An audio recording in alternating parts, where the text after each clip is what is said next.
Let's go ahead. Okay, sir. Okay, so good evening, everyone. I am Adya Pandey, and I welcome you all on behalf of IEOR IIT Delhi for today's webinar. As you all are aware, the purpose of today's webinar is to make all the interested PhD candidates is to apprise them all is to apprise all the industry interested PhD candidates about the kind of research work that is being undertaken in IEOR IIT Delhi, the kind of impact which is intended to create, and the future scope research scope. So accordingly, we have some agenda items for today. First, we will have the overview of IEOR research, then overview of research by individual faculty members, followed by overview of the PhD process at IEOR IIT Delhi, including the admissions. And in the end, we will have a question answer round to take up all your queries. I would now request Professor Nomesh Bolia to provide an overview for the IEOR research. Okay, thank you, Adya. So, namaste everyone, and welcome to this session on IEOR overview. Um, I have been here for the last 13 odd years after finishing my BTech from IIT Bombay and PhD from University of North Carolina, Chapel Hill. As we all know, or even if you don't know, OR operations research is everywhere. You look around yourself and you will find an OR problem that can possibly be solved. You look at your restaurants, you look at your buses, you look at trains, other modes of transportation, look at any kind of business, look at any kind of system. Chances are that either somebody has already worked or is working on improving the performance of these systems through the tools of operations research. And so it is only right that in our group here of faculty at IIT Delhi, we do have faculty members who are working in all kinds of areas.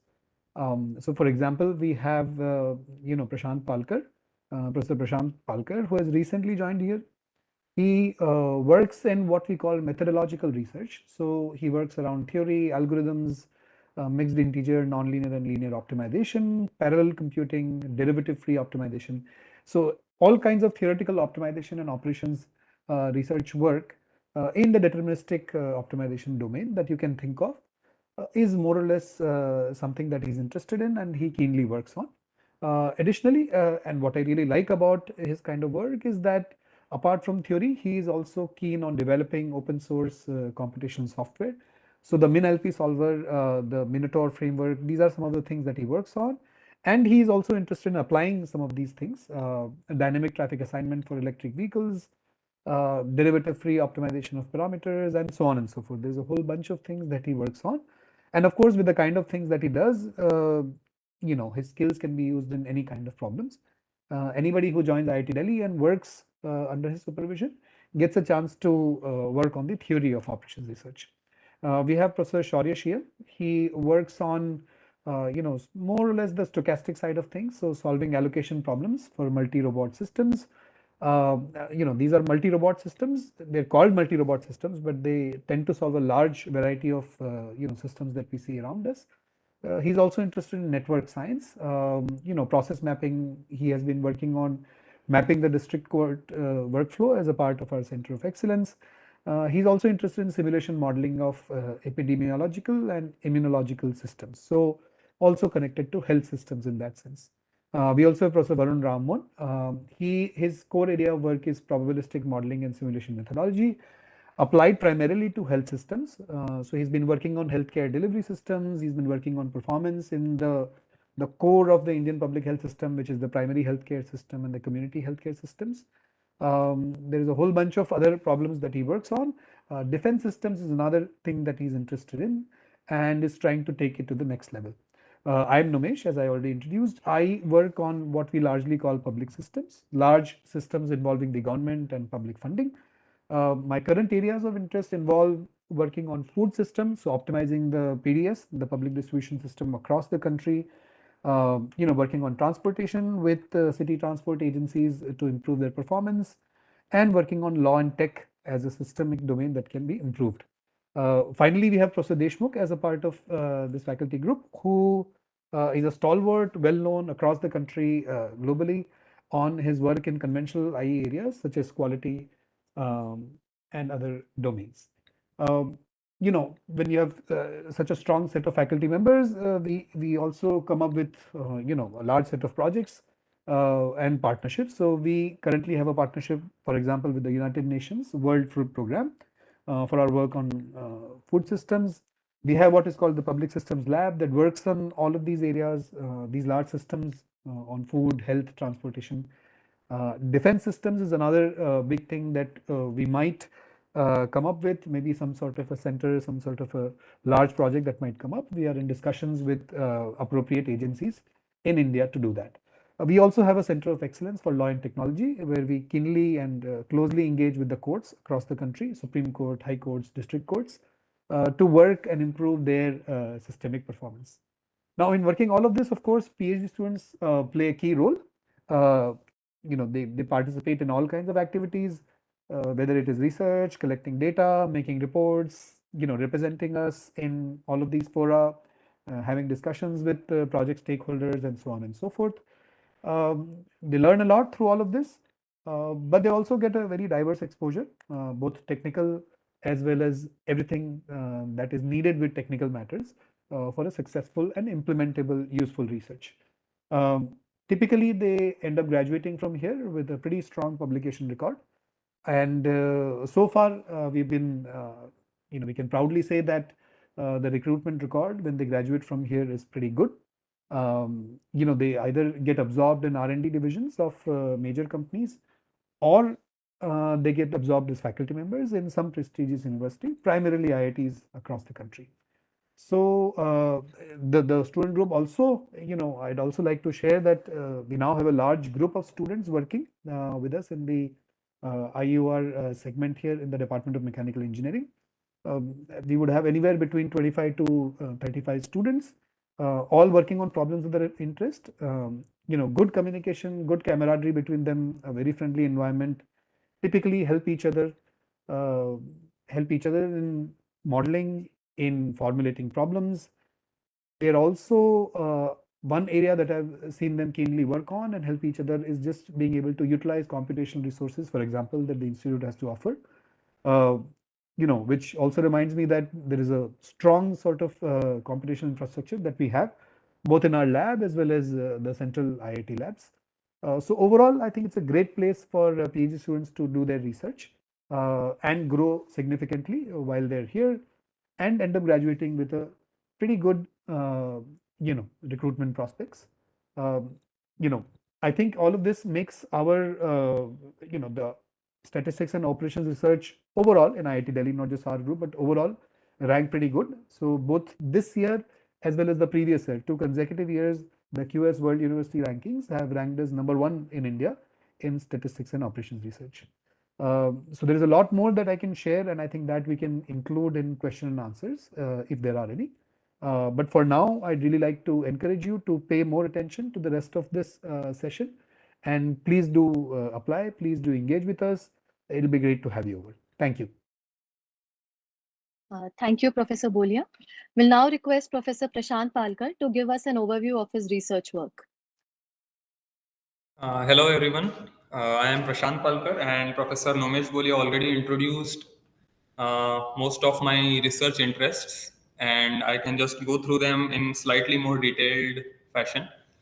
So you might have already encountered several OR problems either in your bachelor's or master's projects, and in several application areas including environmental sciences, engineering, uh, problems in supply chain logistics. We often encounter functions and relationships that need to be modeled either using functions, or we are forced to use some kind of binary decisions. For example, if a center or a facility has to be open or closed, or if we have to use a particular equipment or not, or how many number of personnel to be employed in, say, an airline scheduling problem. And these kind of logical relationships and decision variables can be modeled only using integer or binary variables. And there are several complex relationships between different parameters in engineering problems, or even in behavioral sciences, where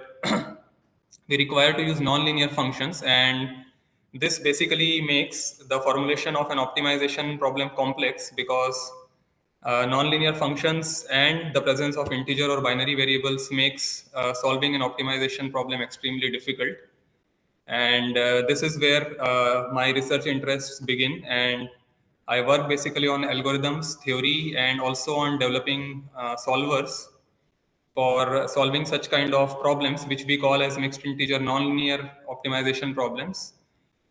Even the case which is simpler, which is called the mixed integer linear programming, is difficult to solve for most of the practical problems and instances that we encounter in real world.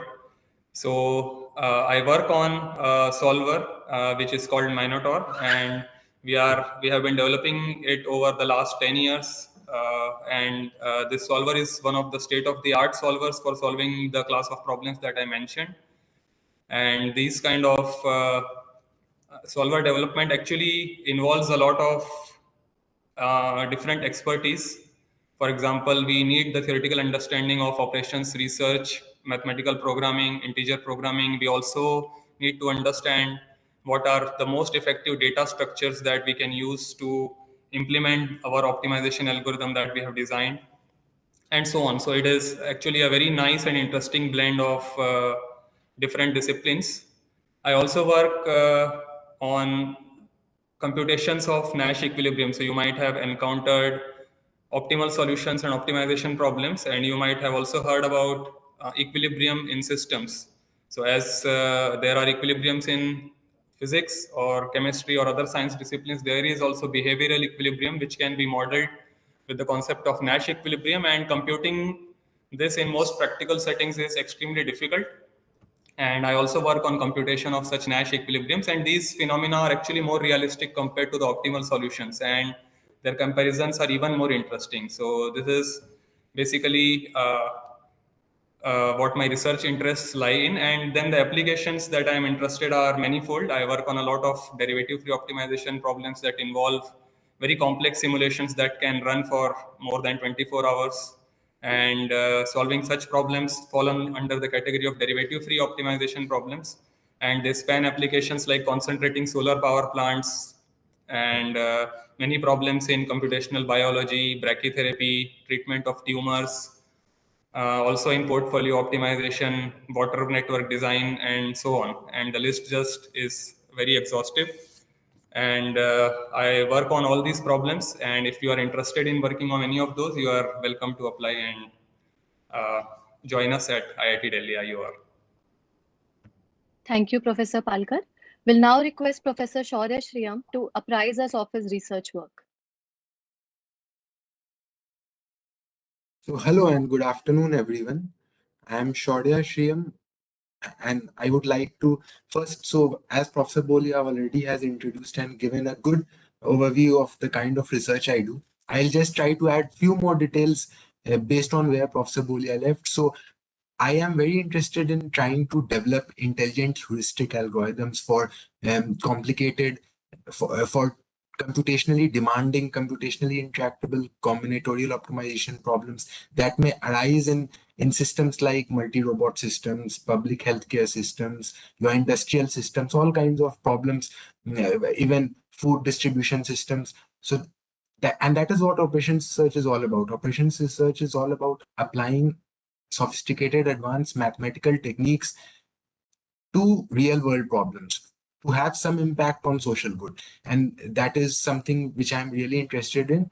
I'm more interested in developing heuristic algorithms as a way of tackling these computationally complex optimization problems. However, there are other methodologies which, for example, Professor Palkar has talked about the mathematical programming methodologies, whereas I am more interested towards heuristic algorithm, greedy algorithm, those kind of approaches. To get an idea of what kind of publications I'm interested in, what kind of problems I'm interested in, you can take a look at, let's say, conference papers like IJCAI. There's a conference called IJCAI. There's a conference called ICRA. Then there's a conference called IROS. Then there's another very famous conference called ICAPS, ICAPS. and there's another very famous conference called Triple AI. So you could go browse through these conferences, some of the papers of these existing conferences, and if any of these interest you, if any of the more OR centric or AI centric problems in these conferences interest you, I would be very happy to work with you and guide your PhD thesis. Then there are other problems that I am also trying to work on, is trying to simulate epidemiological systems. For example, right now with COVID happening, a lot of interest was generated in how do we model, how do we simulate the spreading of diseases. And therefore, I also took more interest in this, and we are doing research in that direction, trying to build complex models and make write publications, both journal and conference publications in this domain. And moving on from epidemiological models, I've also now taken interest in immunological models, which are even more complicated. They add even higher layers of complexity, which have to be dealt with in a more subtle manner, involving a lot more sophistication. So these are the kind of OR and AI problems that I'm interested in, because a lot of OR problems end up looking very similar to a lot of AI problems. So OR and AI, I work at the intersection of OR and AI, and mainly try to apply my work to either robotic systems or healthcare systems. Now, I'm also involved in some of the projects here. For example, the legal tech project, where we are trying to work with the district courts and the high courts and trying to help them process map their workflow, as well as do as much digital automation as possible, so that they can reduce their pendency and help serve the people of this nation better. And I'm also involved in certain AIMS projects, where we are trying to apply deep learning techniques to medically scanned images to try to improve the diagnostic rates and to try to improve the prognosis, etc. And this is a work in progress. If you are even interested in such, these are very popular problems, right? You try to apply neural networks, convolution neural networks, etc. on images, and try to glean as much insights as possible. So if any of you are interested, that's something again I'll be interested to work with. And all that is required to work with my research group is familiarity with coding. And at least you should be familiar with coding before you join, and you should be willing to improve your coding skills as much as required in order to do good and solid research work. So thank you for your patient hearing. Thank you, Professor Shaurya. We'll now request Professor Varun Ramamohan to let us know about his area of research work. Yeah, thank you, Adya. I'm just going to quickly share my screen, actually, and I can just, I think, briefly walk you through a couple of slides. Yeah, so I hope my screen is visible. Yes, we can see it. Yes, sir. Yes, sir. Yeah, thanks. Thank you. Yeah, so I'm just going to, as I think Professor Bolia said, a key sort of theme of my work here at IIT has been probabilistic modeling, simulation, and optimization, especially optimization based on simulation, as applied to healthcare delivery and policy, right? So I'm going to talk about the application side a little bit more, and then I'll briefly talk about the methodological side. So at a fundamental level, one of the things that I wanted to work on when I first joined IIT about 5.5 years back has been to look at the public health infrastructure in particular, right? And to see how operations research and industrial engineering methods can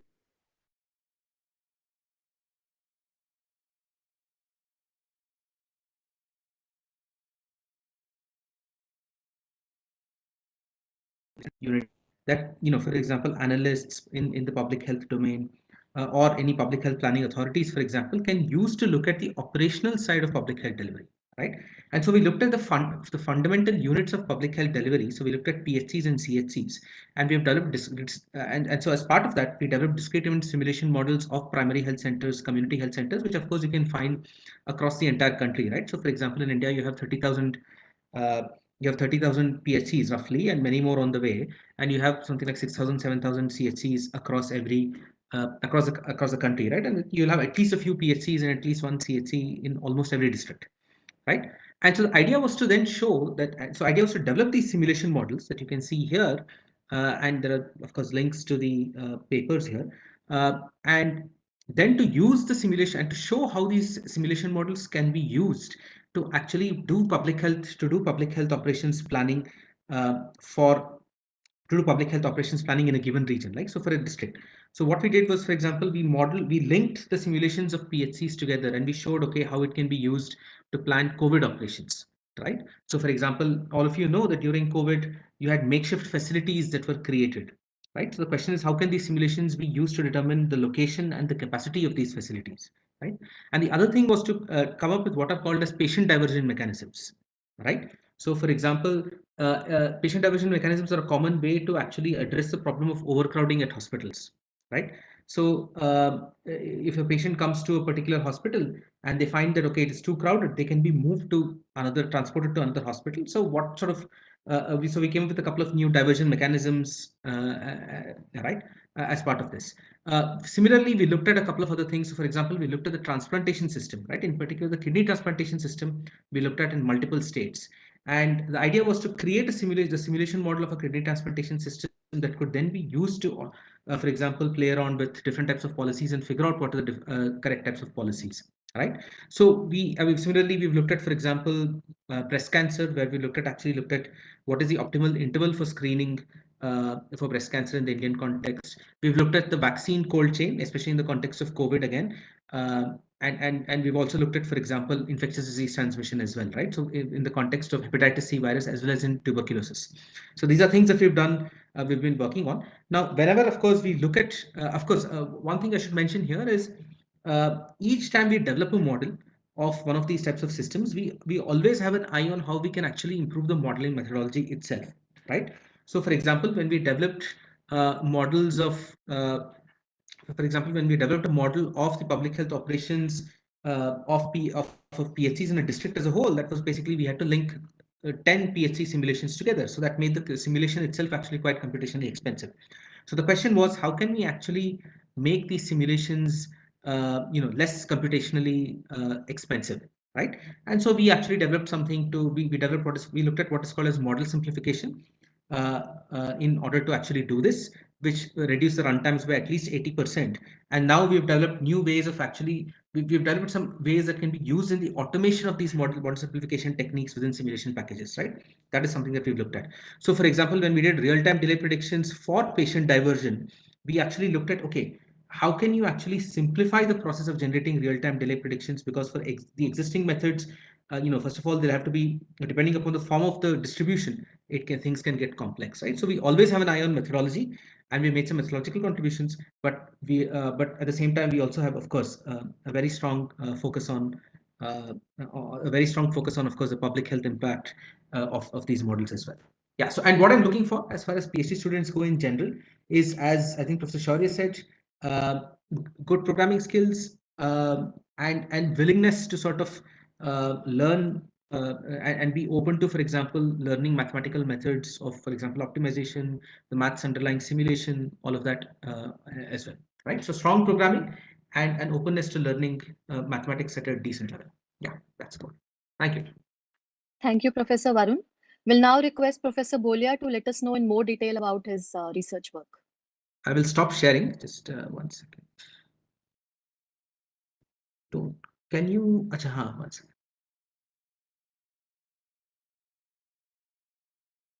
Yes. Okay, so thanks everyone. Thank you, Adya. So I've already spoken about my work. I think, to know more, of course, you should visit the website of our lab, publicsystemslab.in, to get a really good glimpse of what all is going on in the lab. But very broadly speaking, what motivates our work here in this group is impact on what we call public systems. So these are large systems typically funded by the government, and the examples include, transportation, like I said, food systems, etc., etc. So, the whole idea revolves around applications, uh, being able to identify the right kind of problems, understanding the requirements that the users have, being able to model that as solvable OR problems. Whenever solutions don't come easily, coming up with methods to solve them properly, and then not stopping only at writing papers, which of course we do, but also engage closely wherever possible with the eventual end user, to see to it that whatever we do is useful somewhere, is being implemented, and so on and so forth. That's a big theme in whatever we are doing here, and therefore all our problems have a deep connection with what is going on in the real world. In terms of specific examples, on food systems, we have worked with several states now to optimize their public distribution system. Now, this PDS, as you all know, is the Government of India mechanism to ensure food security in our country. So, at very discounted prices, people can get food grains in what are called fair price shops, commonly also called ration shops. To enable all of this, each state has a bunch of warehouses, and the Government of India, through the Food Corporation of India, has, thousands of warehouses across the country. And this is a massive operation, multimodal, involves the movement through train, also limited, but might increase now through waterways, through road, and so on and so forth. The whole point is, given that it's a, tens of thousands of crores worth of transportation logistics going on, what is the best way to sort of do that to reduce the cost? And this cost reduce is not just money saved. This money can then actually be plowed back into the system to further improve the access and availability of people to food. So it's a major project going on, in partnership with the World Food Program. Like I said, the United Nations World Food Program. The Government of India closely works with us in implementing this project, and it's very exciting to see whatever you're doing actually being implemented. The other big theme that we are working on is, is millets. So all of us know what millets are. These are the traditional bajra, ragi, jowar kind of meals. World over, people are right now speaking of the International Millets Year of Millets. The Government of India is actively promoting millets, and there are several questions around the use of millets, that are research questions, right? So, what is the best way to sort of increase the demand? How do we increase their access? What is the best way to consume? What are, optimal, what is an optimal nutrition plan? There's a whole bunch of problems essentially with the theme of millet consumption and enhancing their demand. A whole bunch of PhD students work in areas relevant to that. And the idea is to really, use the ongoing International Year of Millets and the attention that millets have got right now to increase the consumption. Now, why are we working on that? It is well known now that they're good for health, good for nutrition. They're extremely good for climate. Don't use enough water. Don't need chemical fertilizers to grow. And so the other benefit that millets have is typically for most Indians, they end up being as traditional diets. All of us would at some point or the other have consumed millets in some form or the other. And so the resistance to move to a completely new food item doesn't exist in our country as it probably does in some other countries which don't consume millets traditionally. So all of this makes, millets a great grain, and the whole idea is how to leverage, the current favorable circumstances to, work on the health part, work on the nutrition part, also support sustainability, climate change, as well as, take the idea of traditional Indian culture through the through its food, to the rest of the world, to Indians themselves, and see what can be done. Uh, Another big thrust of our work is in what we call subscription modeling. So you would see, subscriptions now rising everywhere, right? So, for example, you would subscribe to all kinds of OTTs, so Netflix and Amazon Prime and, so Hotstar, all of that. But subscriptions don't work only in this setting. Subscriptions work in all kinds of other settings as well. For example, you can subscribe to the use of any equipment. You can subscribe to, let's say a grocery plan. So every week, every month, you can have grocery delivered to you according to a pre-decided basket that you choose. Um, World over, this has gained tremendous significance right now. To the consumer, subscriptions make sense because they now have access. They don't have to pay the full cost at one go, and so they now have access to things that they otherwise would not be able to have.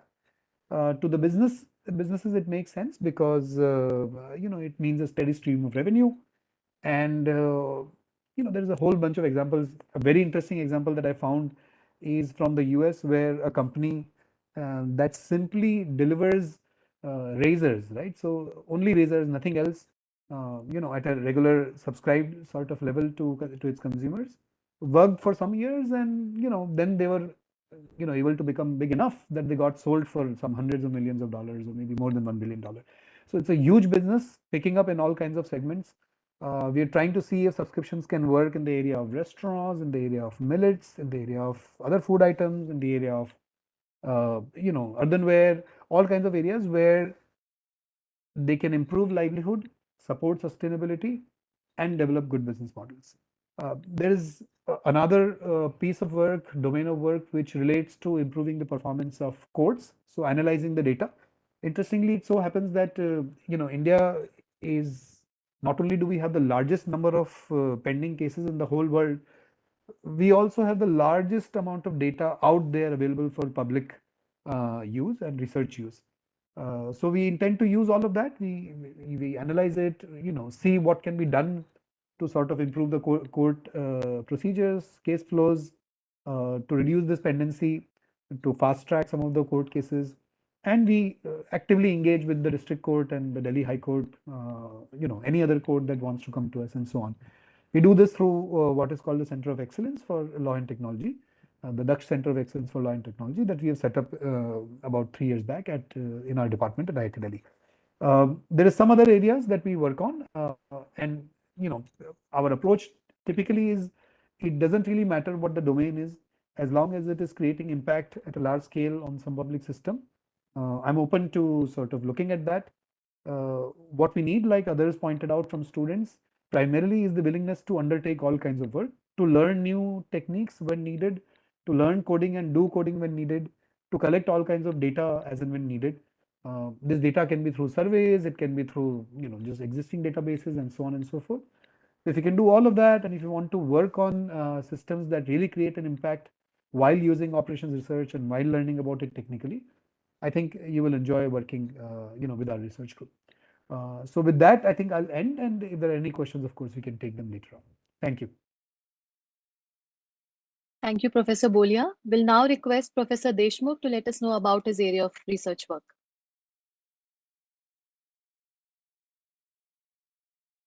Thank you, Nishanta, and welcome to this important session. Are you able to hear? Yes, sir. Yeah. And thanks, Professor Nomesh and Professor Varun. I just joined when Varun was about to finish. And Nomesh has very nicely articulated the kind of work which is being done at the Public Systems Lab.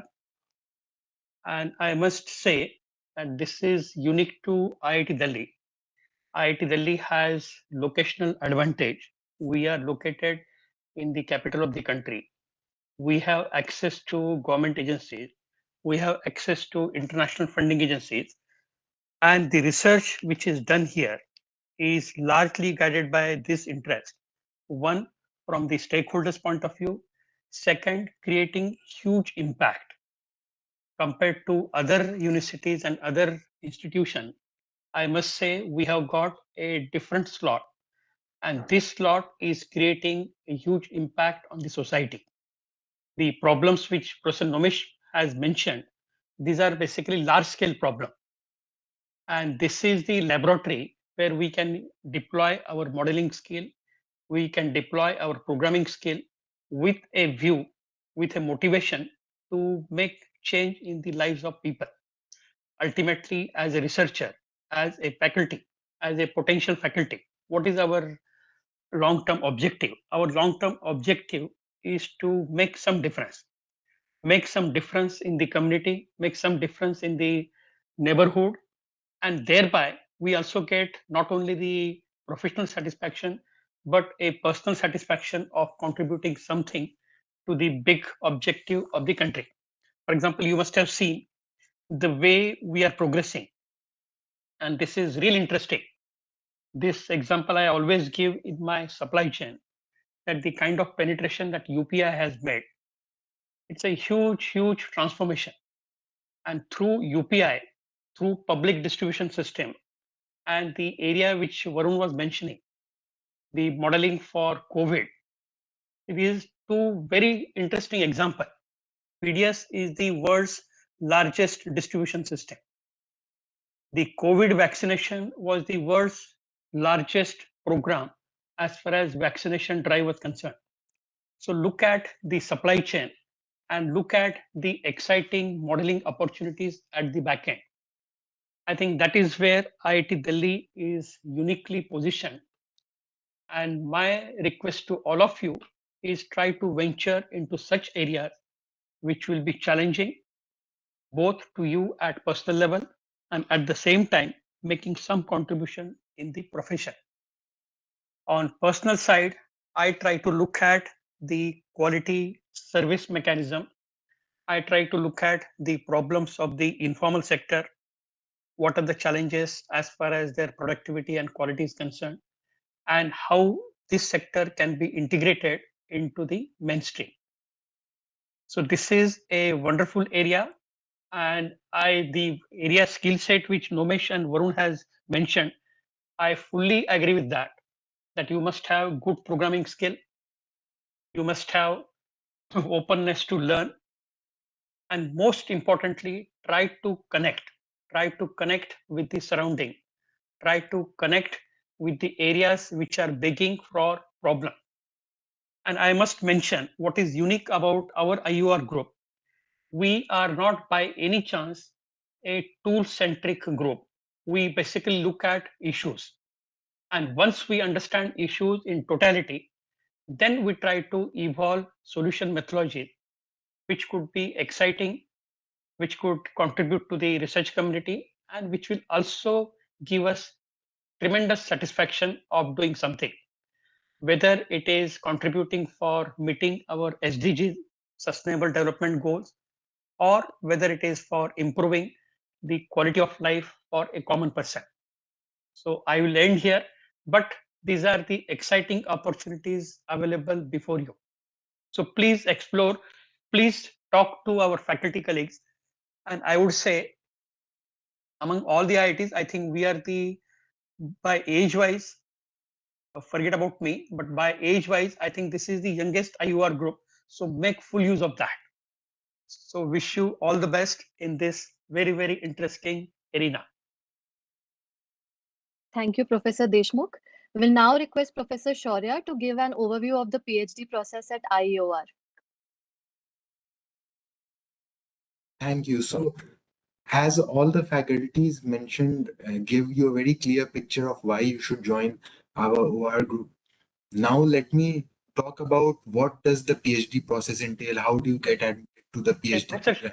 Professor Shaurya, just 1 second. Please excuse me. I have to leave. I'm in the midst of some other meeting. So please excuse me. Please excuse Sure. Thank you, Professor Deshmukh.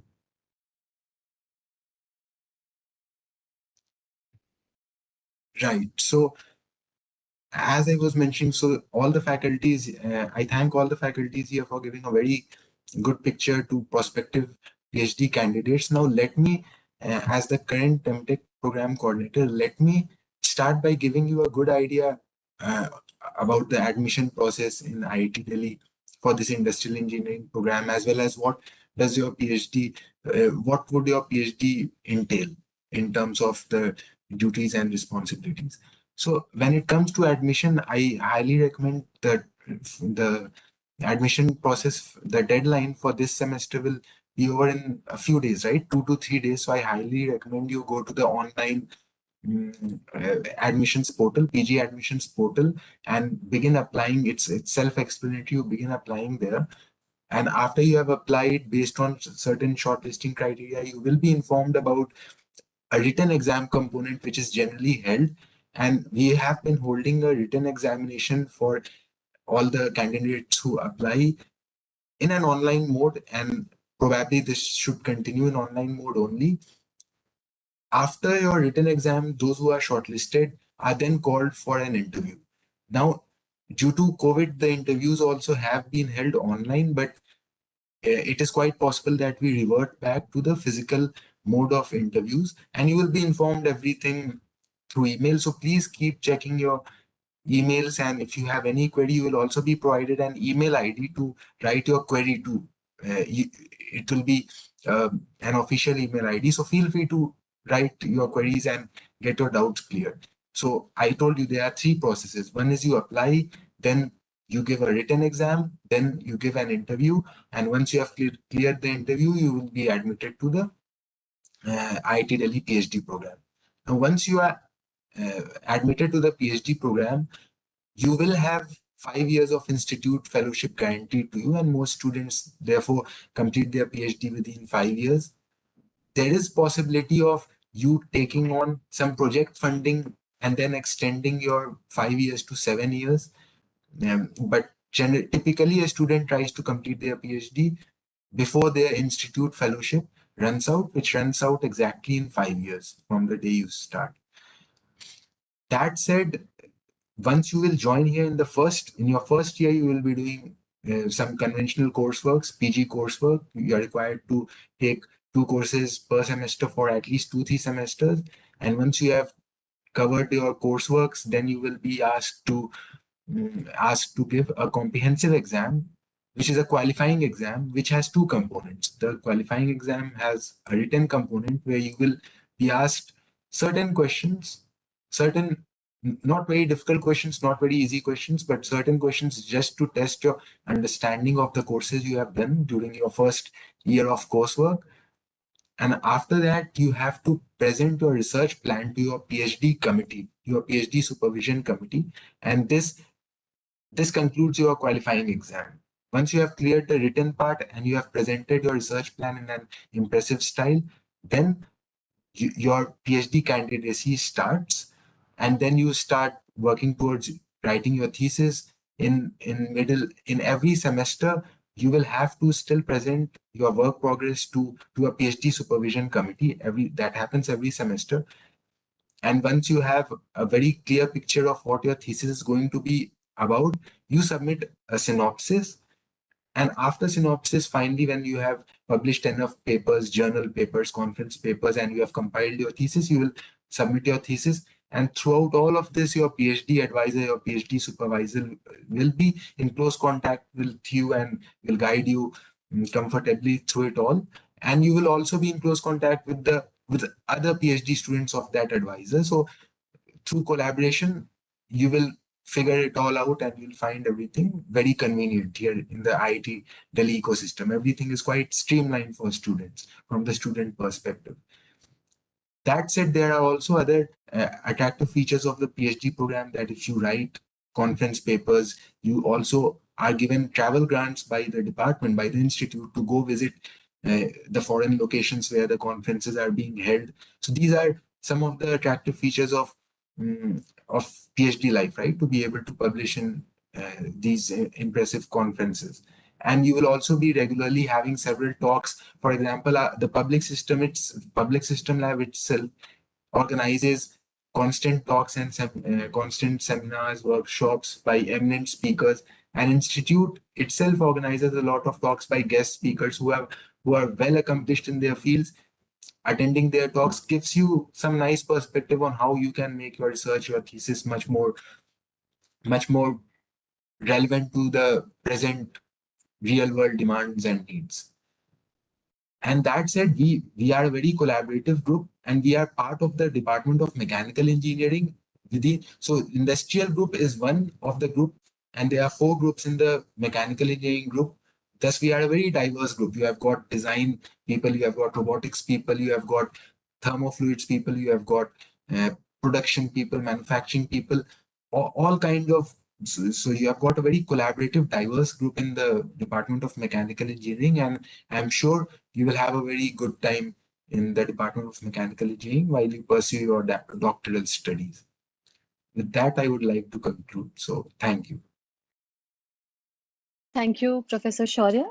We can take up queries now. Request you all to raise your hands in case of any queries. We'll take them up one by one.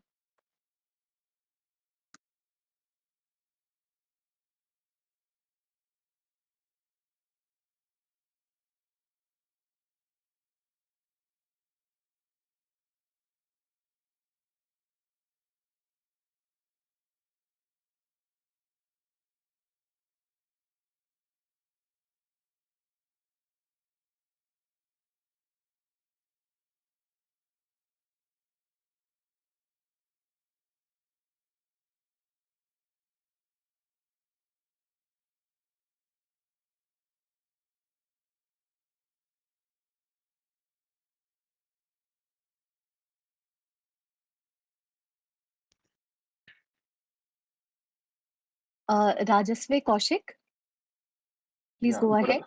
Thank you. Good afternoon to all the professors. My first query is that when I created my login on the PG admission portal, I did not find public systems as a separate department. So is it under the mechanical engineering department I need to apply?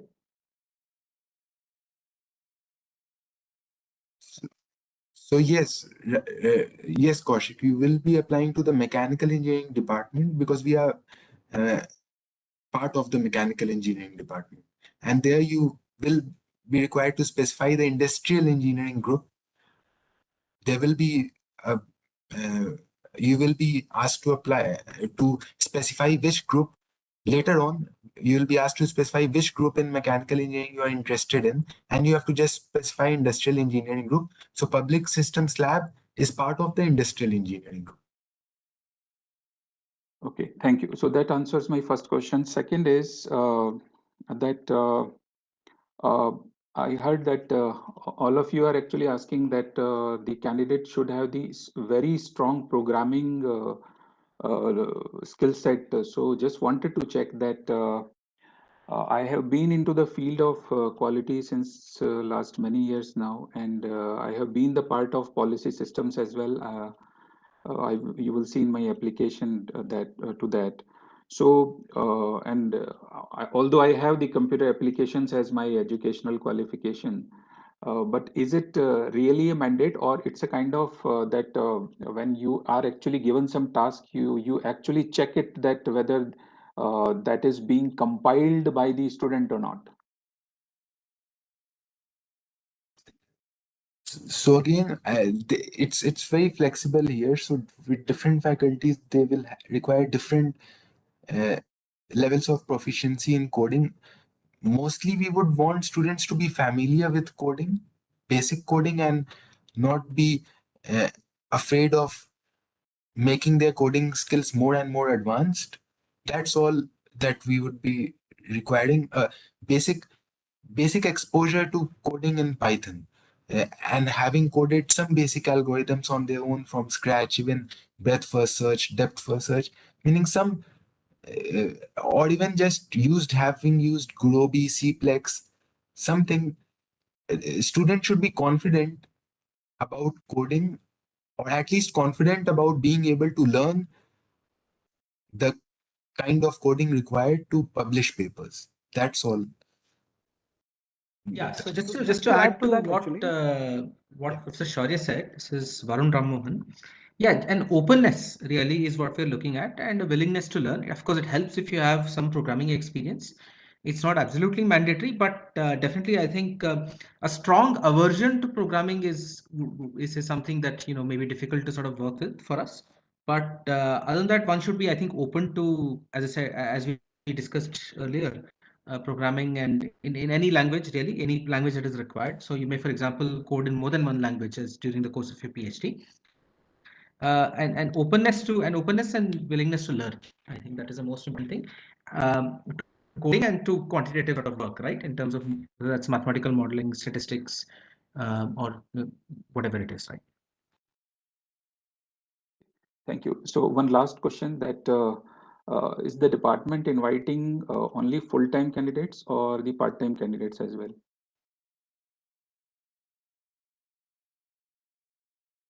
So we have a part-time PhD program. We do offer, part-time, of course, part-time PhDs as well.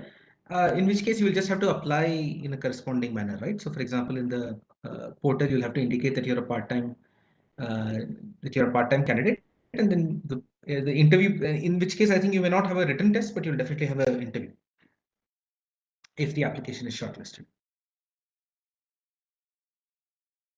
Thank you. That was it from my side. Thank you. Mr. Rishabh Singh. Yeah, good evening to all. So my question has been partly answered. My question was related to part-time PhD only. And I just want to know whether if I come to IIT Delhi after PhD once a month only, will that suffice for part-time PhD? So, these things, it really depends upon, I think there are some criteria around, I think your address or your location should be within, for example, 50 kilometers or something of that sort of the institute. There may be, I think, some restrictions. I'm not 100% sure. But for the, I mean, that is, how exactly you will work things out. If you're admitted, it kind of depends on, how things go between you and your supervisor. So that is, once a week, twice a week, once a month, whatever it is. I think that is something for regular contact is of course encouraged, but as I said, that is between, usually is negotiated between you and your supervisor if you're admitted. But there are typically some location restrictions around distance from the institute, actually, of your workplace, usually of your workplace. Yeah.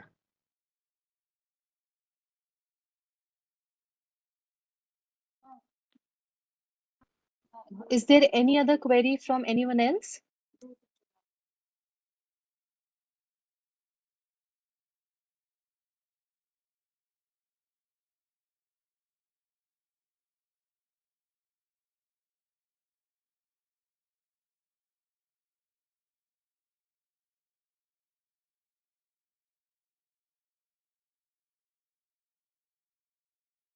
Okay, so in case of no further queries, I would request Professor Bolia for closing remarks.